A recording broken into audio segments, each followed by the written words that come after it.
Salam abituriyentlər, bu videoya fizikal ikinci şans blok imtahanında qarşınıza çıxa biləcək 3 variant sual tipinə baxacaq. Suallar bir addım bir şəkildə izah edəcəyim ki, suallar daha rahat və daha ətraflı bir şəkildə başa düşə biləsiniz. Bir xatırlatma da edim ki, əgər belə videoların davamını istəyirsinizsə, video bəyənməyi, kanala abunə olmağı və videolara şey yazmağı unutmayın. Bunu etməklə mənə çox böyük video olmuş olarsınız.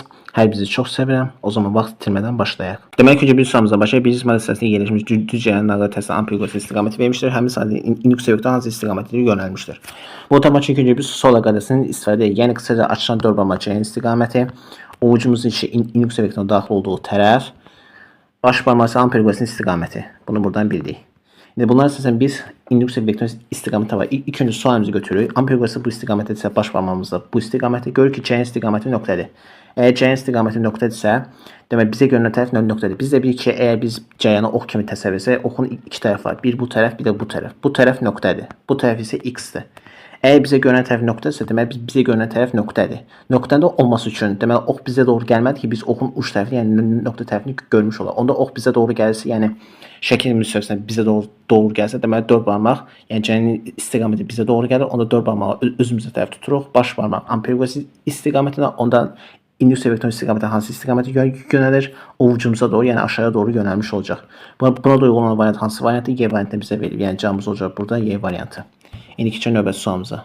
Sonraki sualımızın ikinci sualında maqnit qütbləri arasında fırlanan ilə qapalı çərçivədə, yəni indüks cərəyanın istiqaməti təsvir edilmişdir. Çərçivənin kare tərəfinə təsvir ampere qüvvəsinin istiqamətidir, müəyyən edin. İlk öncə biz çərçivənin kare tərəfinə baxırıq, görürük ki, cərəyan aşağı istiqamətdə. İndüks cərəyanı N-dən çıxır, S-ə daxil olur. Yəni qısaca bu istiqamətdə bu belə kimi daxil olmuş olacaq. Bunu buradan bildik. Bu istiqamətə bu belə daxil olmuş olacaq.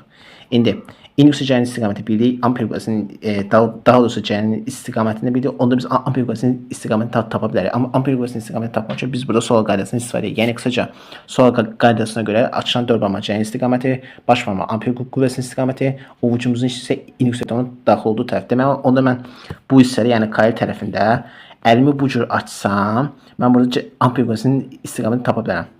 Biz də buradan bilirik ki, kare tərəfində cərəyan aşağıdır. Cərəyan aşağıda, ona görə dörd barmaq da aşağı olacaq. Sonra indüks vektörü N-dən çıxır, S-ə daxil olur. Yəni qısaca ovucumuzun içinə daxil olduğu tərəfə doğru biz bunu tuturuq. Yəni bu istiqaməti biz bunu tutduq. Onda deməli cərəyan aşağı, indüks vektörü ovucumuza tərəf, yəni bu istiqamətdə. Onda ampere qüvvəsi, yəni baş barmağımız hansı istiqamətə yönəlir? Bu istiqamətə yönəlir. Baş barmaqda biz bilirik ki, ampere qüvvəsinin istiqaməti, ona görə də ampere qüvvəsi də bu istiqamətə yönəlmiş olacaq. Ampere qüvvəsi bu istiqamətə yönəlir, yəni maili yuxarıya doğru yönəlir. Buna da uyğun olan variant hansıdır? D variantını bizə verilib. Yəni cavabımız olacaq burada D variantı. İndi keçək növbəti sualımıza. Son sualımızda üçüncü sualda mezoteorik bir müstəvidə yerləşən naqliyyat ampere qüvvəsinin istiqamətini müəyyən edin. Biz burada şəkil verilib, mən burada şəkli burada çəkdim. İndi buna biz indi burada təyin edirik. İlk öncə burada mən baxıram, görürəm ki, cərəyan müsbət çıxır, mənfiyə daxil olur. Yəni qısa cərəyan müsbətdən mənfiyə doğru, yəni bu istiqamətə yönəlir. Bunu buradan bildik. İndi indüks vektörü N-dən çıxır, S-ə daxil olur. Yəni indüks vektörü aşağıya doğru yönəlir. Bunu da buradan bildik. İndi bizdə indüks vektörünün istiqaməti var, cərəyanda istiqaməti var. Onda mən burada sol qaydasını istifadə edərək ampere qüvvəsinin istiqamətini tapa bilərəm. Onda mən əlimi əgər bu şəkildə tutsam, çünki bu şəkildə tutanda görürəm ki, indüks vektörü aşağı doğrudur. Həqiqətən də burada indüks vektörü aşağı doğru yönəlir. Bunu buradan bildim. Onda dörd barmağı da əgər cərəyan bu istiqamətdədirsə, dörd barmağı da bu istiqamətə tuturam. Onda burada baş barmaq hansı istiqamətə yönəlir? Bu istiqaməti yönəlir. Biz də bilik ki, baş barmaq ampere qüvvəsinin istiqamətidir. Bunu buradan bildim. İndi mən burada X, Y və Z müstəvisini təkrar çəkdim və burada sol əlimi qoydum. İndi mən burada gördüm ki, yenə deməli ovucumun içi indüks vektörünün daxil olduğu tərəf, yəni aşağı doğru cərəyan bu istiqamətə yönəldiyi üçün, cərəyan bu istiqamət, yəni sağa doğru yönəldiyi üçün, deməli dörd barmağımız da sağa doğru yönələcək, yəni bu istiqamətdə olacaq. Onda burada baş barmaq hansı istiqamətə yönəlir? X oxunun əksi istiqamətinə, yəni mənfi x oxu istiqamətinə yönəlir. Onda ampere qüvvəsinin x oxu üzrə proyeksiyası olacaq mənfi x. Yəni burada cavabımız olacaq nə? Mənfi x, yəni A variantı olmuş olacaq. Belki də bu video fizikal ikinci şans blok imtahanında qarşınıza çıxa biləcək 3 variant sual tipinə baxdıq. Suallar bir atım bir şəkildə izah edin ki, suala daha rahat və daha ətraflı bir şəkildə başa düşə biləsiniz.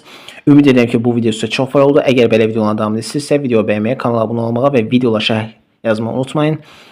Hər birinizi çox sevirəm. Növbəti videolarda görüşənədək sağ olun, salamatçılıqla qalın.